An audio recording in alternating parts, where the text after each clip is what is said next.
Rapids-based publisher claiming that their latest work finally reveals the true identity of D.B. Cooper, the man who hijacked a jetliner, collected a ransom, and then jumped into oblivion 47 years ago.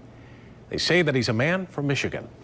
The book and video, D.B. Cooper and Me, tells the story of how Walt Recca from the east side of the state eventually confessed to being Cooper. 24-hour News 8's Joe LaVergie talked with those connected to this story. Ryan Recca died in 2014, but not before allegedly telling family and his best friend how he pulled it off.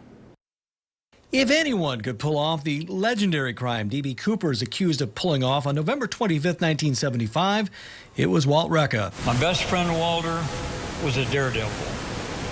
He was determined, he was fearless, he was tough as nails. And Colonel Charlie Lauren had long suspected his friend of committing the crime, along with being a tough guy who sometimes got on the wrong side of the law. Lauren says Recca was an expert parachutist and had the wherewithal to pull off the crime. After 37 years of dancing around the subject, Lauren finally got a confession. He called me up, a phone call, 2008 of November, and he said, "Charlie, I am D.B. Cooper." Lauren claims to have the confession in Recca's own words as well. A recording of a conversation he claims he had with Recca about what he said to a stewardess on the hijacked plane. She said, "I can't believe you're actually hijacking this airplane." And I said, "I can't believe it either when I'm serious." Family members also claim Recca confessed. His niece recalls finding a written confession before Recca died. And I asked him, "Is this true?" And he said, "Yes." And we talked about it, and I told him, don't sign this. The revelations come some 2 years after the FBI dropped an investigation that lasted 45 years.